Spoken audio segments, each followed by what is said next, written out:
less and less sleepy as you watch this video. Yeah, wake on up. Let's talk about pendulums.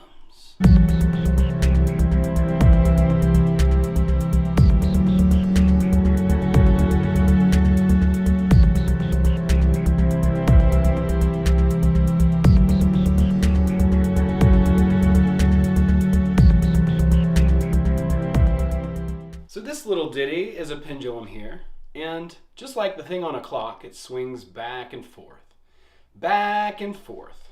In the last video, I talked to you guys about don't try, choose. Trying is way overrated. It's exhausting, and it's mostly just spinning your wheels, trying to be something that you're not. And what we want to do, the whole point of this book and this, this whole exploration into reality transurfing is that we want to understand what it means to choose, right? We got a little bit of a glimpse into that in the first video. We understand that everything basically already exists in reality, in infinity.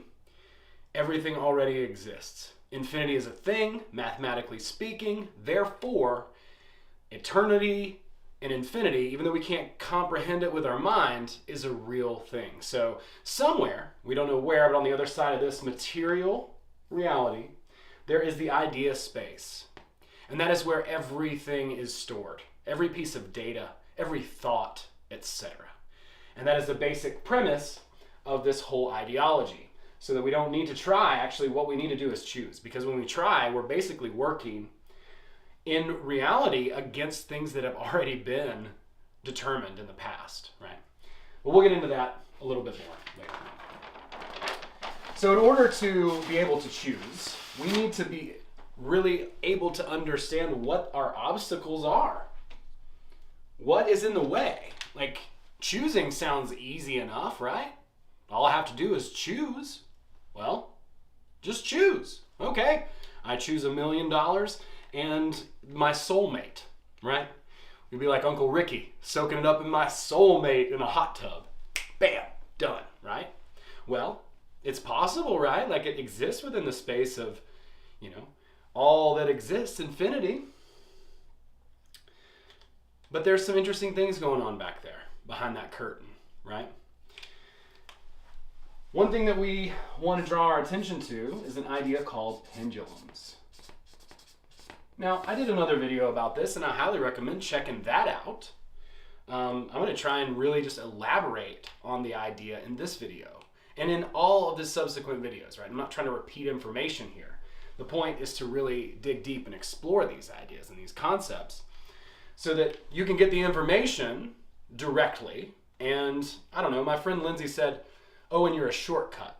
That's what you are. So if I can provide a shortcut, so if I can help you get from A to B quicker, then I'm happy to do that, right? Like I consider myself like a blue collar mystic, right? Like I'm like, I just want to try to boil things down in the most simple terms as possible.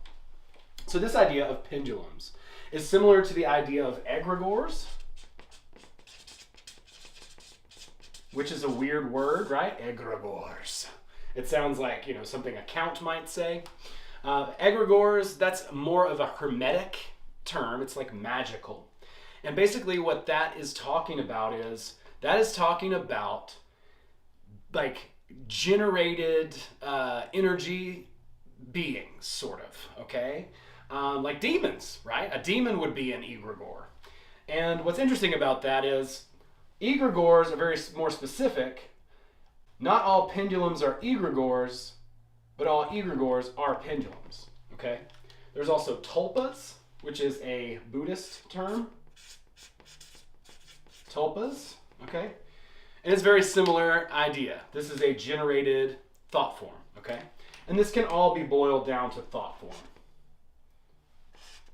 Thought forms,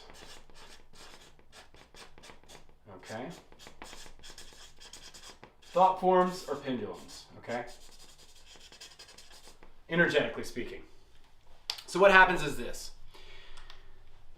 People get together, somebody has an idea. An idea, it could be anything, okay? And represented of that idea is the thought itself, the thought form, the energy that it represents. So that thought form is like this cluster of energy. And the more people that think about that thought form and entertain it, the more it gets momentum. That could be who's for president, okay? And more people think, oh, Donald Trump, Donald Trump, Donald Trump, Donald Trump, and then it begins to swing and swing and swing and swing, okay? And what that does is it's polarizing energy. It's an idea that's very divisive, right? Pendulums encapsulate all of these things, and there are bigger and larger versions of them. But what they do is they force a choice, okay? It is an energy structure, a form of a lot of energies, people's attention, okay? And they're radiating their attention on a particular idea. And again, this could be literally anything. Everything that you can think of is represented energetically by a pendulum. Everything. There is a pendulum for it. And that's a little bit trippy when you start to see the world that way. You're like, holy shit. Everything's a pendulum, and oh my God, right? So you start to open your eyes to this, and you start to see behind the curtain a little bit, and it's a little bit trippy. But hang tight, because the pendulum itself is really, really cool to understand when you really get a perspective on this. You're going to be able to disengage and detach, and basically choose your relationship to these energetic informational structures. And we'll talk about that, but again, we're learning to choose. This is part of the process. This is the second, second lesson in learning to choose. Is that everything, every idea, every substance, especially if a lot of people know about it, is represented by a pendulum. And what pendulums do is they get more energy once they're created. Let's take an example. I'm not trying to hate here, but Mormonism, okay? Mormonism is a pendulum. It's a religion where a lot of people, have a certain belief about Joseph Smith, right? So a long time ago, nobody had ever heard of Joseph Smith, but then this guy Joseph Smith comes along and he's got these ideas. He starts telling people these ideas. The more people that start to listen to these ideas, the more energy gets radiated to this idea, and the larger it grows, okay? It gets bigger and bigger the more people who are represented start paying attention to it. So that's what's going on, all right? And this being a pendulum, the way that it gets more energy, and boy, are we seeing this in real time right now, is it forces choice. Pendulums force a choice to create polarization, okay? You hear this word a lot. There's a lot of polarization right now. Division, okay? Polarization. So you've got people who are Mormons, these people, and then you got people who don't like Mormonism, okay? They're like, no! Protest the protests! We don't like Mormonism! They don't like it. So they're radiating their energy, guess what? Against this idea. But guess what that does? You guessed it, it makes that have more momentum.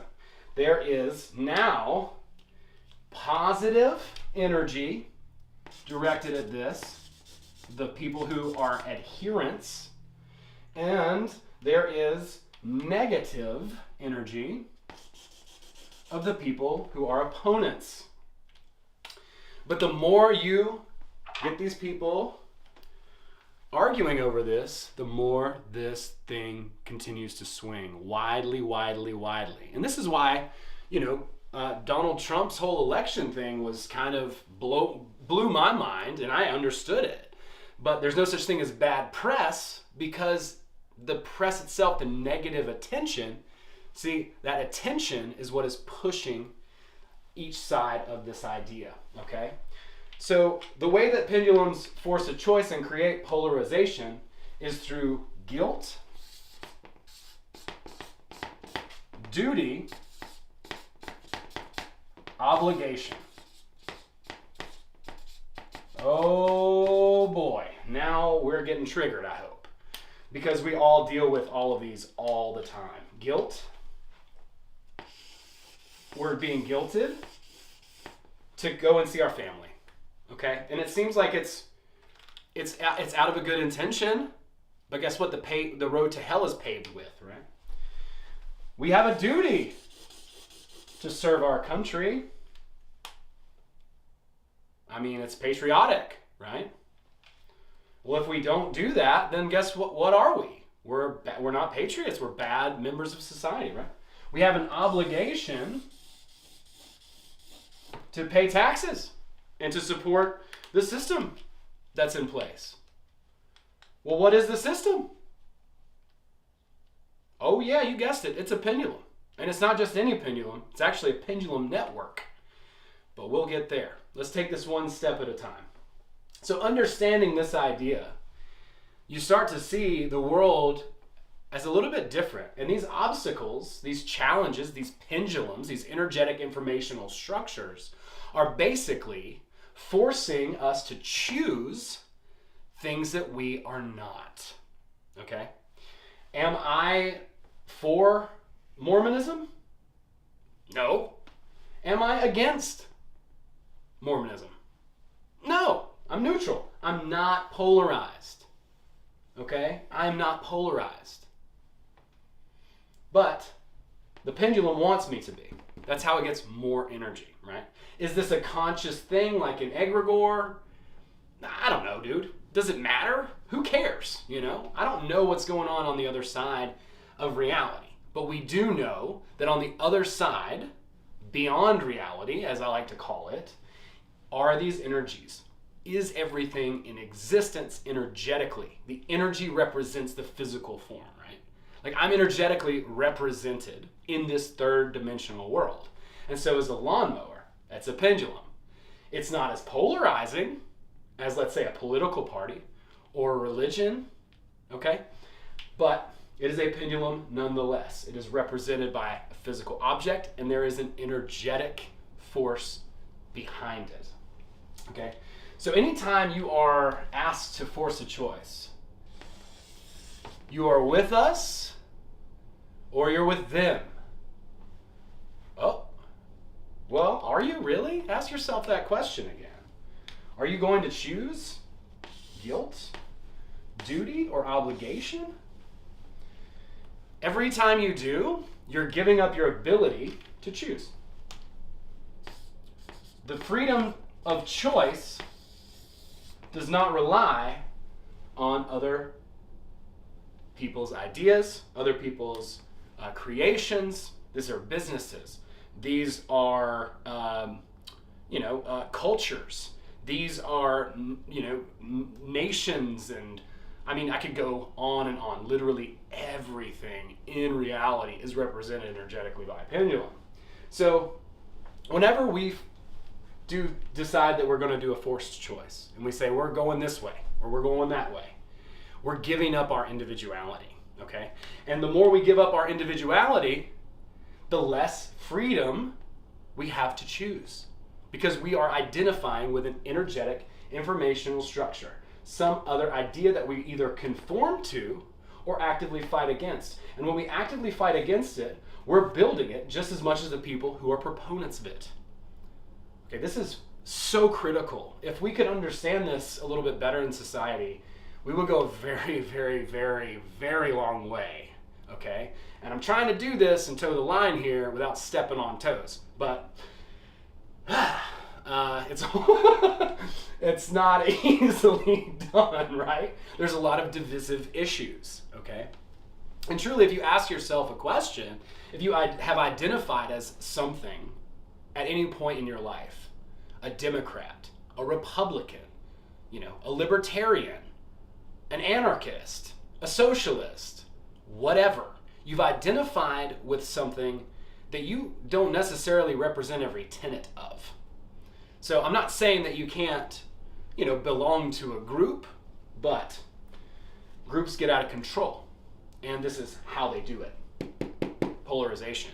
Now, when you have a group, it is possible to have a more healthy group, Okay, you can have a more healthy group, and usually that has some sort of checks and balances, right? Like a mission statement, like something written down that everyone agrees with, because that keeps this from swinging too wildly. Because the tendency of the pendulum is to try to swing to the most radical, and then that equals the swing back. For every action, there's an equal and opposite reaction, polarizing more and more, and ultimately cementing itself into place. That's the idea. It wants to swing so wide, right? And again, I'm not saying that it has conscious will. I don't believe that most of these do. They might. Again, I don't know. But swinging back and forth, trying to up the ante from both sides and creating more and more polarization. Now, the way to stop a pendulum, disengage from it. There are small ones too, okay? Small ones like just being triggered by something, like being at dinner and then, a boomer masticating. Did you bite down on an arthritic hand or what? And you just want to stab them in the hand with a fork, I don't know. But you get my gist, right? Like somebody who smacks their cereal. I can't stand it. It drives me absolutely nuts. It's a pendulum. But if I can just drop it, then guess what? It has no energy over me. And each one of these sort of, when it provokes, it has an expected reaction. And when your